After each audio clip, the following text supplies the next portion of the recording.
everybody. My name is Cath Pringle, and I am here to basically tell you how to dance like nobody's watching. I hope you enjoy.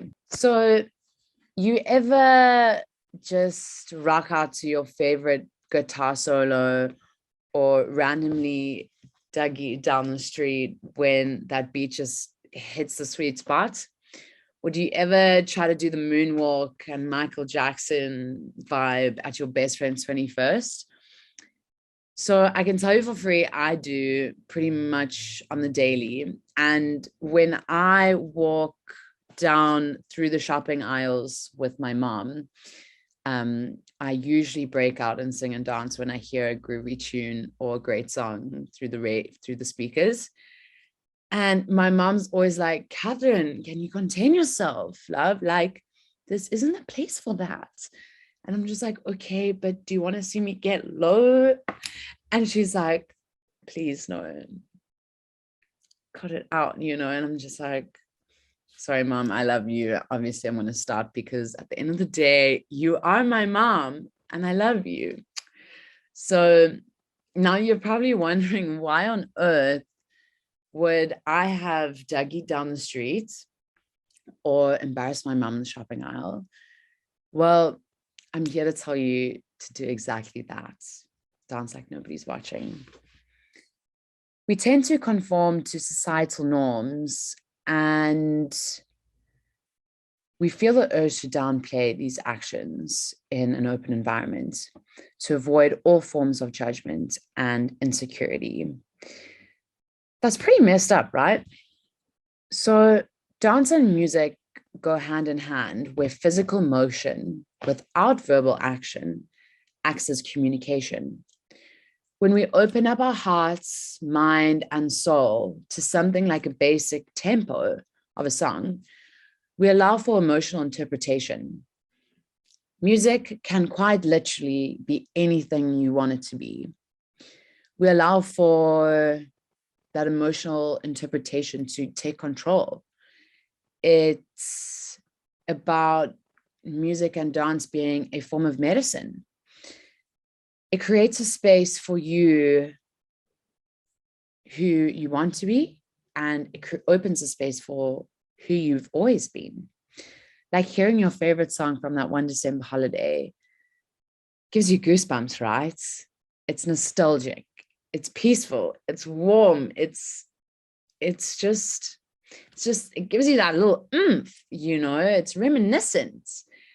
And something that occurs when we deal with this is called entrainment. And it occurs when our bodily movements lock in and synchronize with music.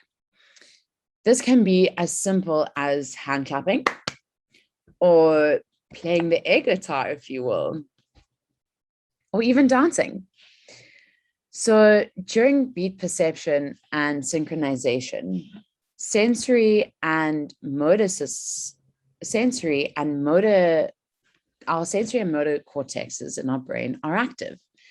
And these areas are active in response to simply hearing a rhythm, even if no movement is made.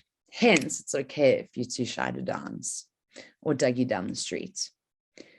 Music has an interesting form to it. It has an evolutionary bias in signaling and sharing information, including one's own identity. Like, for example, the equally unique curated playlists from each and every individual in this room, or the hundreds of CDs that sit stack in your parents' pub next to the CD player. And when we discover the same love for a genre amongst our fellow friends and neighbors on the dance floor, we instantly feel appreciated and understood. Music is quite a beautiful thing. For me, dance is my creative form of expression. This is where I feel most at home, most alive, and most myself. I dance for the pure entertainment of it. When I was about 3 years old, that to me, yeah, next to the speaker. I quite literally used to stand there front left, nothing new, and shake my booty. I don't know, some people call it twerking today, but we'll go with the previous, just shaking my booty. So this platform, dance, it opens a space for being silly, allowing that inner child to go and get loose. This was actually at my mom's 30th birthday. That's Uncle Greg. Hey, Uncle Greg. Miss you too, Mom. But yeah, for me, when we let go of this energy, we immediately feel happy and fulfilled. A pure state of euphoria. No judgments, no limitations, just commitment to the way in which our body transmits the groove. When we listen to music, we are fully present. Who else has had to backtrack to their favorite line or verse if they've missed it, or if they just want to hear it one more time because it's just too rock and roll? Those feelings and those beats are concentrated in the now, like how the sounds make our bodies move and groove in the most amazing way. Even if you can't dance, it's still that motion and that fluidity that flows within. It's the way your best friend, it's like the way your best friend, your dad, Uncle Phil, even Uncle Greg, make you feel warm, safe, loved, present. We so often get caught up in the future of things that we forget about the purity of the present moment. The power of the present moment is something quite spectacular. It means you are truly mindful and aware of what you're sensing and feeling in that moment in time. Just like moving and grooving to nothing else but your favorite tune. So for today, here are 3 tips, and not dance floor moves, but 3 dance floor tips for you to dance like nobody's watching. They're quite simple. You can even write them down in your notebook. Forget about them. I wouldn't even know. You can even share them with your younger brother. It's up to you, babes. So the first and most important thing to do is to listen. When we listen to music, when we listen, as well as listening to music, we've got to listen to our body and hear what it wants to hear. Music is a powerful tool. It's the easiest and healthiest dose of dopamine, especially when a song gives you those chills. It has the ability to affect your mood by activating the limbic system that controls emotion, hence those sensory and motor areas in the brain. Music helps us connect with ourselves and with others. It also makes us feel like we're not alone. By listening to music, we can tell our brains to focus. Like, do you ever just get through a mass amount of work by putting on lo-fi beats on YouTube and you're just like, how did I get all this work done? Or you play your classical music or instrumental genres to help you study. It's pretty wild, right? So if we listen hard enough, maybe we're all plugged into the same song. Luke, Step Up 3. Huge fangirl moments. Oh my God, throwback.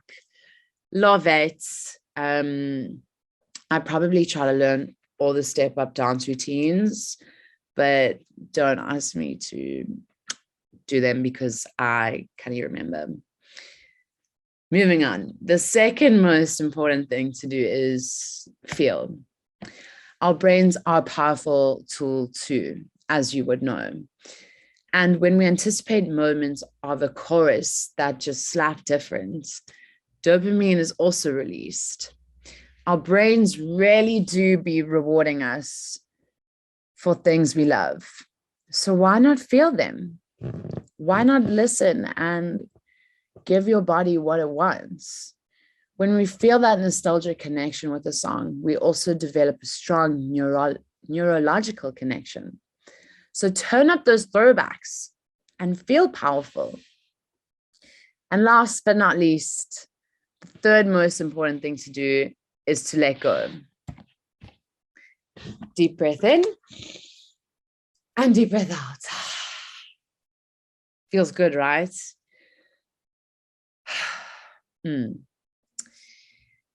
Like, what happens if we actually switch our mentality to something that is beneficial to us? So letting go of that negativity and switching it into something positive.